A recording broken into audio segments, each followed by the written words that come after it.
it down for me, boys. Delighted to welcome our first guest of the evening. It's former world champion Clinton Woods. How are you, Clinton? I'm well, thank you. How are you? Not too bad at all. How are you finding things during the lockdown? To tell the truth, without sounding selfish, it's been okay for me because I've had quite a lot to do. A lot to do around the house, around gardens, around my gym, so it's worked out all right. My kids and my wife's getting a bit fed up now, but it is what it is. Absolutely, exactly. You mentioned the gym there. You retired in 2009. What have you been doing with yourself since retirement? I had about a year off where I didn't really do much. I picked the tools up again and I started doing a bit of plastering for myself and a bit of gardening and that lot. And then I saw this building, which was my old youth club I used to go to when I bought it to do boxing fitness. Is that in Sheffield, is it? Yeah, it's about 5 minutes from where I live. It's a 5-10 minute drive. Like I say, it's from the estate where I was brought up. It's been very good. It's busy all the time, and people are ringing me every day when I'm going to be open. Yeah, obviously everybody's desperate to get back. Do you keep yourself still in shape then? Do a bit of training and that? I'm in better shape now than I've been for the last since I retired. I train every day, been on the bags every day, been doing weights every day. Like I say, I've been going on a holiday. This lockdown's, like I say, I've been in gym every day training. I'm probably about 13 odd stone. Wow. So I'm not far from what I weighed before when I was boxing. So I'm walking around about the same weight. So no, it's been all right. I've kept myself fit. I think that's what you got to do. I think boxers, when they retire, they've got to get into something. Either get back into work or do something with themselves. They can't just sit around and feel sorry for themselves. Absolutely, that's a good attitude to have. Nobody owes us nothing. We're boxing a job. Get back to work. Yeah, because a lot of people find it difficult after they retire. Boxing's been their life for so long. They find it hard to readjust back to normal life almost. It has. Well, some boxers will talk as though like boxing what they do every day. Yeah. I'm a pro boxer. I didn't train for more than 2.5 hours a day. So it's a lot of time where I weren't doing nothing in the daytime. So I used to do bits of jobs and working even when I was boxing. Like I say, some boxers will say, I'm turning pro now, I'm going to pack my jobs in. It's one thing I don't get it when guys turn pro, that they pack the jobs in. Because you can only train for so many hours. You go for a run in the morning, what's that, an hour at the most? And then you go to the gym, what's 1.5 hours, 2 hours? You can't train for more than 2 hours. So like I say, I do think when boxers retire, they've got to get into it. They've got to keep yourself busy. Absolutely, yeah. Just looking over your career, Clinton, back in 2002, obviously you fought Roy Jones Jr. when he was pound for pound #1. We all know how good he was. What was it like to fight him? What did he do so well? At the time, even though I was European champion at the time, I wasn't in his class. He was in a different class at the time. Obviously, I had to take the fight. I was his #1 challenger, so I was the one for him to fight. I went over to America and we more or less offered him out at a press conference and we got the fight. And rightly so, I got paid okay. His speed, what were the most thing that I could not overcome on the night. The first 2 or 3 rounds I actually fought.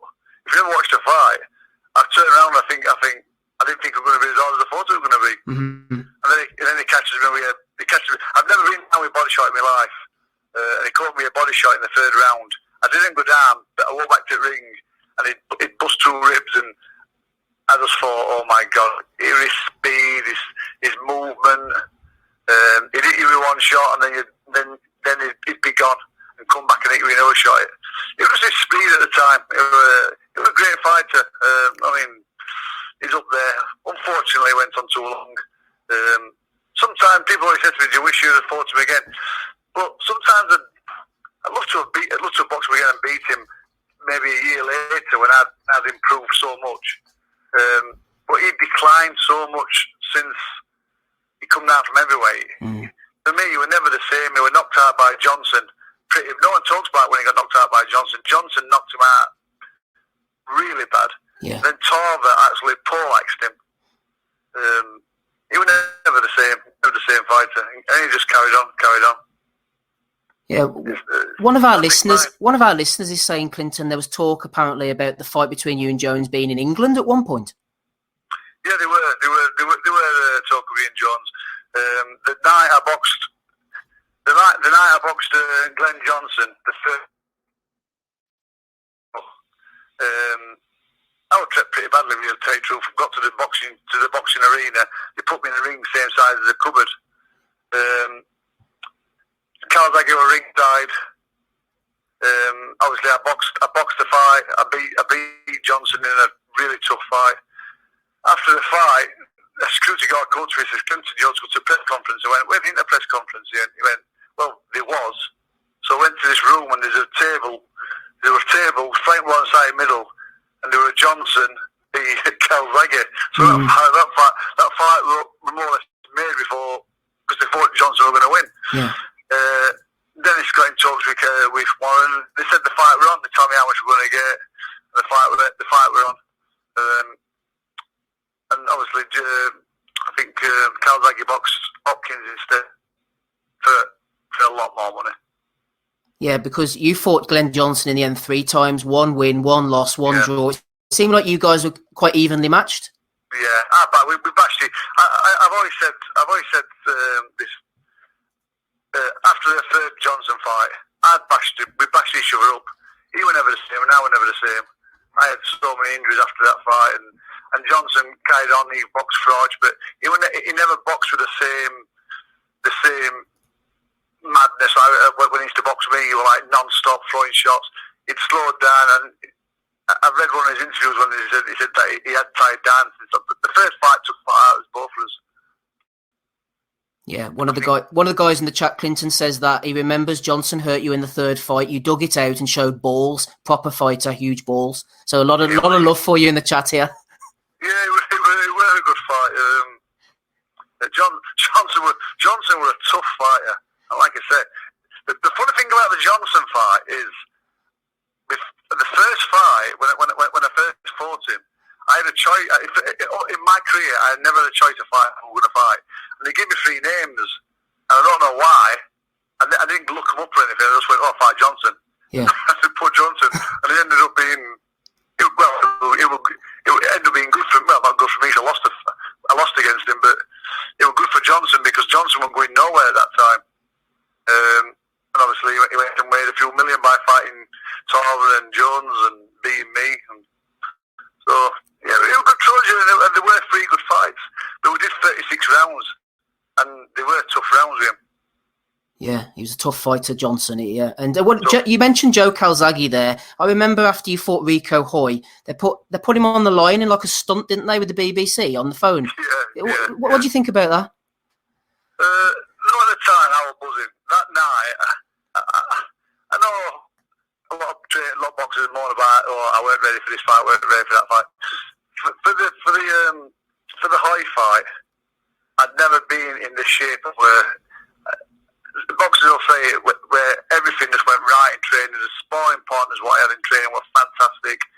And on the night, I was in the changing room, and when you're hitting pads and just everything was bang, bang, bang, bang, bang. Yeah. And I felt so sharp. And on the night, the fight was easier than I thought it was going to be because they brought this American over as like a little bit like the Jeff Lacey. They said they were going to be this, you're going to be that, big puncher, who'd done this. And it ended up being quite an easy fight. After the fight, obviously, Calzaghe on the phone. And the last person I wanted to talk to on the night was Calzaghe. I wanted to go and grab my wife and give her a kiss and go and see all my fans. So I wasn't really bothered about talking. I think they just put the phone down, to tell you the truth. But me and Calzaghe should have fought. I think we should have fought the fight after. Yeah. I know what Dennis wears is get a few defences then fight him. But I've always said on that night when I beat Rico Hoy, I doubt any light heavy would have beat me that night. That night I was in just a great shape. Mentally I was perfect. I had no injuries or nothing. But after that fight, I then started struggling with my elbows, and I had to have 2 operations on my elbows, which really knackered my boxing career up, really. Mm-hmm.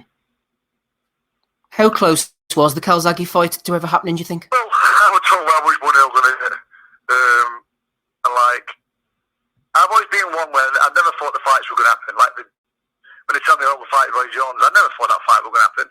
I was like, I never even talked about it, and even when my mates mentioned it, I never talked about it, because I just didn't think it was going to happen.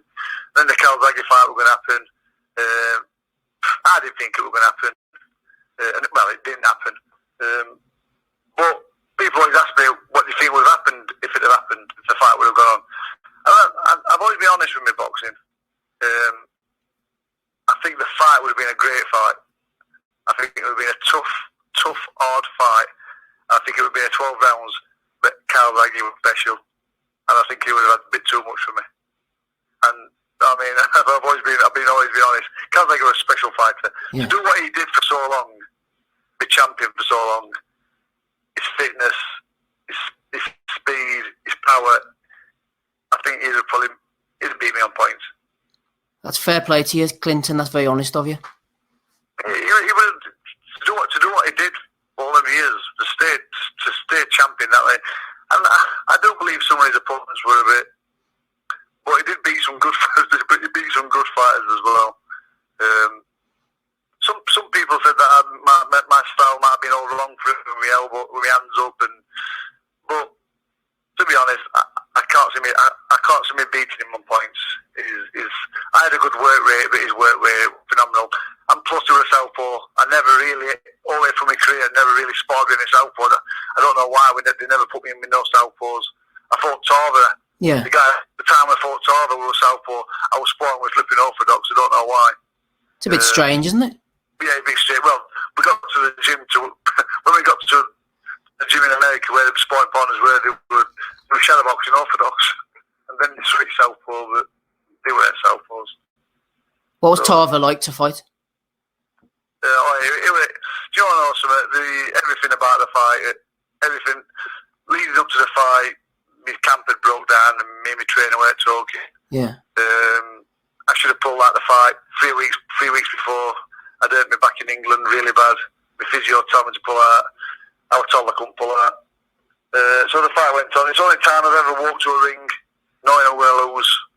My best mate were asking me, were begging me to come home back 3 or 4 days before the fight. The fight were on, so I had fans going over to watch me.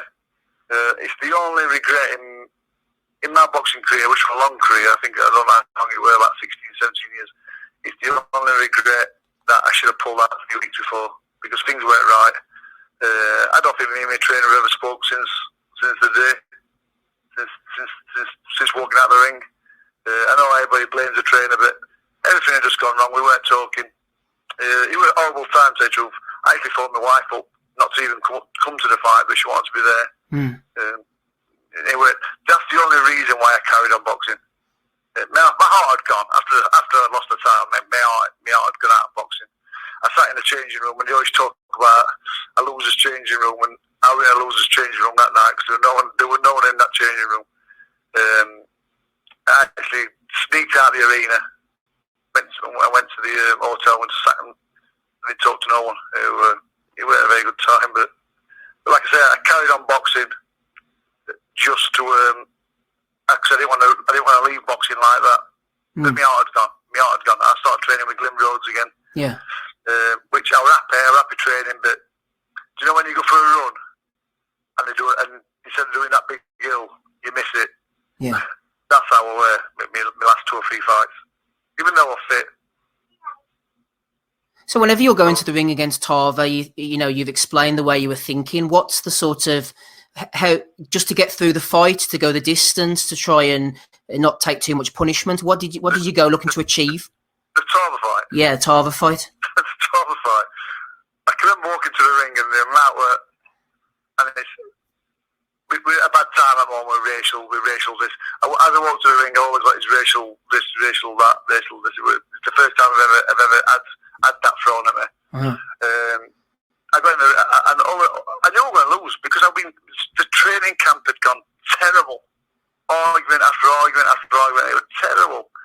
I walked into it, I just didn't want to get knocked out.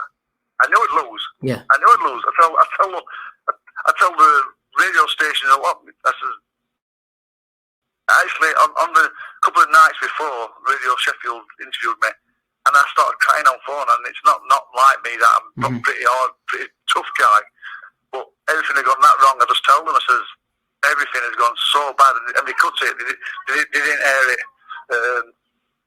I just wanted to get through the fight without getting knocked out. Yeah. And I don't think it would knocked me. I don't think it would knocked me out if they'd done another 12 rounds. They weren't actually hurting me, and that was a bit of a stinker for me because I knew if I'd have been right, that fight wouldn't have been that hard because Tarver were a bit past it. I believe he was past his best at the time, or he was just bad on the night as well because he didn't really hurt me. No. Tell me about a guy that you shared 24 rounds with, Julio Gonzalez, who I believe no longer with us. Yeah, he was a tough fighter. I actually watched him when he beat Davila Michalewski in Germany. Yes. So I always thought that I might be fighting Davila Michalewski. And when you watch Gonzalez, because I got videos of him to watch him all the time, he just doesn't look good. You watch him and he's like, I'm going to beat him. But he was beating good fighters, and he was knocking them out. And then he boxed Roy Jones, went 12 rounds with Roy Jones, and he did well against Roy Jones. He pushed Roy Jones. So I always knew it was going to be a tough fight. But like I said, when you're watching, you think, well, I'm just going to jab his head off. And that's what you think. But when you're up against him, it's just a different story. He's so long, his shots were so long, and he had spite in his shots. It didn't look like it from ringside, but when you're actually fighting him, he was very heavy-handed. And what a top guy. No, a proper top guy. You know what I mean? We shook hands before, shook hands a bit after. And I still keep... boxing is like the only people to keep in touch with was... sometimes the messages his trainers still keep in touch. But tough fighter, really tough. Yeah, they were two good fights, those. What about yourself? I'm not going to keep you for much longer, Clinton. I do appreciate you coming on, by the way. What about you and Carl Froch around at the same sort of time? How do you think you would have found? I know he was super middle, you were light heavyweight. How do you think that would have gone on? I think I'd have beat him. I think I'd have beat Carl Froch. I do like Carl Froch. I think he's a top kid, and people say I think going to Carl Froch. Carl's, I guess. I think Carl's going to beat me. Carl Froch, I think I'd have beat him. I think it'd be a tough fight. My chin gets me out of trouble. He'd have caught me a few times, but I've been in with bigger punches than Carl Froch. I think my work rate. I think I'd have beaten him on points. I think my work rate would have beaten him on points. Like I said, people are gonna. They did a poll not long back on one of these websites, and they had me beating Carl Froch. It would have been. I think that would have been a really good fight because Carl Froch is a bit come forward, and I could have stood with him. But I do think my boxing skills would have beat him on points. Mm-hmm. Maybe there's going to be a lot of people nodding their head saying now, but I do believe I'd have beat him. It would have been a tough fight, but I'd have beat him. Going way back in time, 1998, David Starry always looked like an awkward fighter to face. He beat you on points. What do you make of Starry? Starry. I actually sparred with Starry before that fight, and the sparring were like tit for tat. It was all right. So when I fought him,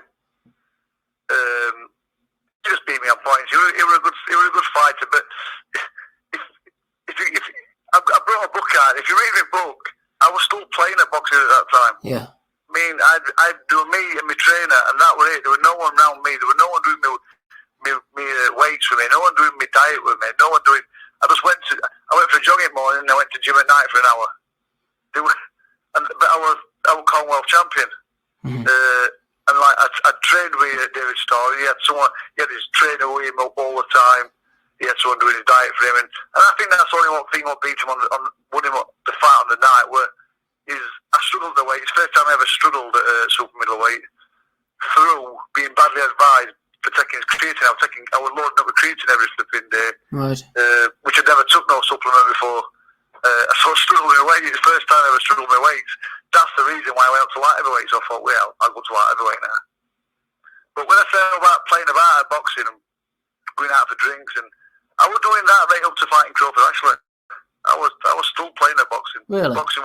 Yeah, yeah. I'd say when I really fought, when I beat Crawford, actually, I thought that's it, and that's when I got in touch with a guy who was doing me proteins for me, and I didn't have nothing to do with diet. I just ate what I wanted. I trained that hard. I used to make the weight.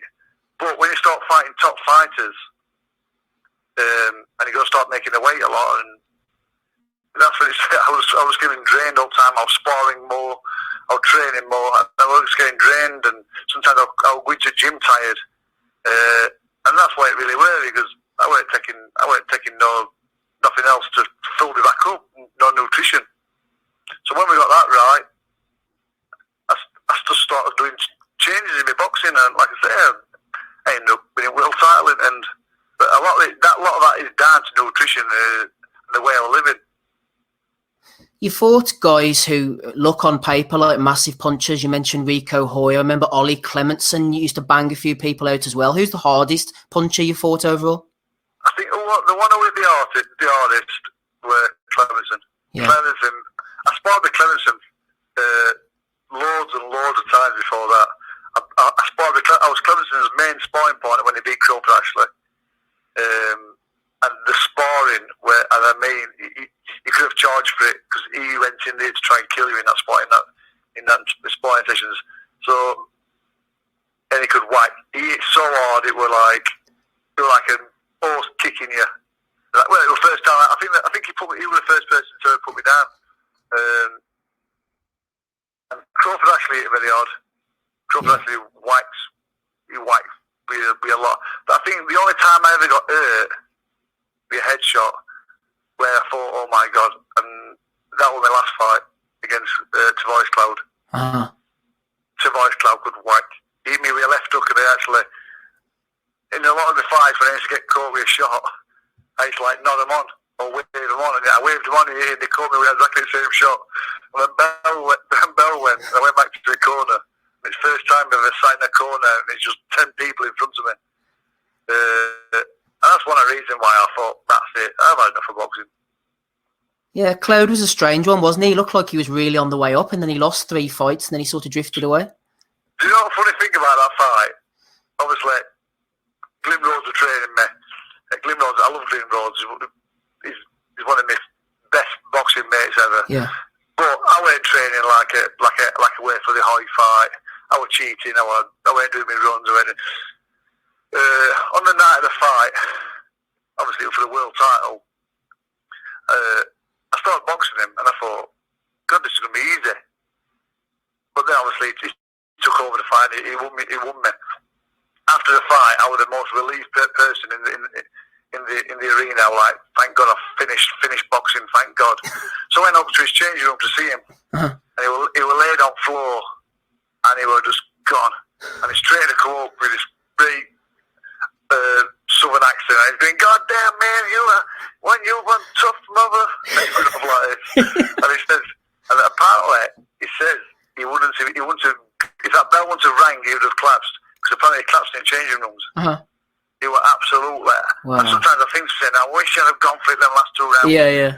But I weren't bothered. He'd gone. Knowing a boxer when something goes, I didn't have it no more. I didn't have that hunger no more. I just wanted to retire, to tell you the truth. And you never thought about coming back at all, no? No. I got offers. I got a few offers, but now not bothered. It's funny because I watched a lot of interviews from these ex-boxers, and a lot of them said that, oh God, they miss it so much. I don't miss it. I don't miss it at all. Nothing. I enjoyed it. I enjoyed the boxing, but I only went into boxing to lose weight. I walked into a gym at 22. Wow. I boxed amateur from like 11 to about 15. I had a kid at school. I'm a granddad now, but I had a kid. My oldest kid's 33. So I packed boxing when I was 15 and walked back into the gym at 22 with be a beer belly. That's the only reason why. So I only went in to keep fit. So 22, I thought I'll keep fit. And it's funny, a guy rang me today who boxed also at St. Andrews called Robbie Sivia. And he says, God, I can remember me and you being in changing room once, and we were asking about each other what titles we want to win, and you said, that I said, all I want to win is Central Area. that's what I won Central Area. Won Central Area to think the 11th fight. That's I thought amazing. that was it. I thought the Central Area were that was it. I didn't think I'd be fighting biggest name in boxing, Roy Jones. And so my career it's a funny career because I weren't that bothered at the beginning. And you ended up a world champion with 4 defences. I won European, British, Commonwealth, European. Yeah, two times Commonwealth. So people say I'm proud of what I did. But I never went into boxing. I never thought I'd do this. I never thought I'd do it. I don't think anybody else did, to tell you the truth. I don't think anybody did. The only person who used to say to me, "You're going to be champion," and when we used to go out for drinks, I used to tell everybody, "He's going to be champ," and he's being biased. And I said to him, "Gior," and it was Neil Pope. Yeah. Rest in peace. He obviously. Yeah, he's died. Yeah. He died tragically. Got stabbed. Mm-hmm. He was the only guy who used to say, he's tell everybody, he's going to be British champion, world champion. And I used to tell him, "Come on, Neil, shut up, stop saying that." And like I said, I ended up doing it all. Amazing story. Just final one then, Clinton. Do you keep your hand in? Do you still watch the fights, or do you not bother so much now? If it's on the TV, I watch them. Do you know what I watched the other day? I love the 80s fight. I love the 80s, 90s, big 90s, early 2000s. The heavyweight, I thought they were brilliant. There were so many heavyweights. And like Tyson Fury, I'm a bit too old school. I like the old. And like Tyson Fury singing and this lot, and then he's like, his problems, what he had. I watched an interview over there where, I don't know if you've seen it, where he's with Mike Tyson. No. Have you seen it? No. There's Mike Tyson and Tyson Fury sat there, and they get interviewed. And it's about an hour and a half. And you know what else of it? When I watched that, and I thought, oh my God, it's unbelievable. His story is unbelievable. Because he always said he was going to be like heavyweight champion. And he says when he won the heavyweight title, he says it was like winning nothing. Yeah. He said the next day, he says he thought that was it. He says that was the beginning of his depression because he'd done everything. And a lot of respect for him. Watching that video, the video was brilliant. And it was quite funny because Mike Tyson were like saying, "Wow, you won the world title? You thought that was it?" Mike Tyson is then going on about what he did after the world title. He said, "I was going out and I was finding ladies and this and that." The interview is unbelievable. It's a fantastic interview.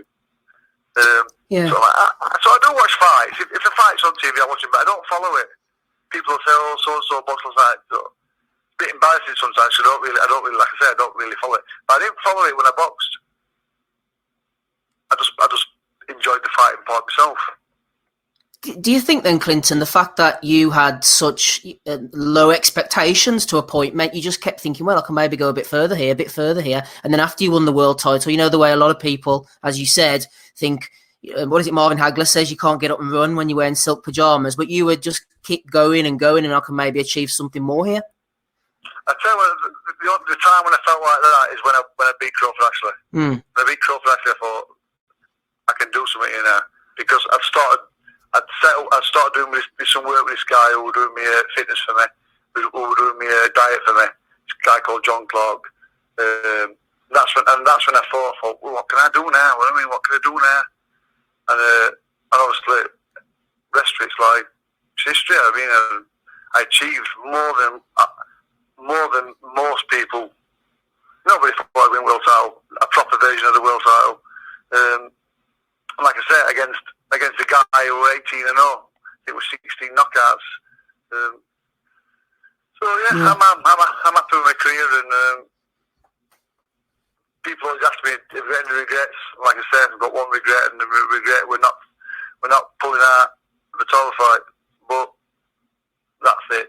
I do think after the I told you before, after the Johnson Fee fight, I'm having a lot of trouble with my elbows. I ended up having two operations on my elbows. One before the Gonzalez fight, and I was never the same after that. Amazing story. I do appreciate you giving so much of your time on this Sunday evening, Clinton. Thank you. Thanks very much for joining us. Right, no problem. Thanks for keeping interested in me, and it's always nice to be remembered. Absolutely, we remember you all right. We saw many of your fights. You're a great fighter and very honest, so thank you very much for joining us. Thanks a lot. All the best. Bye-bye now.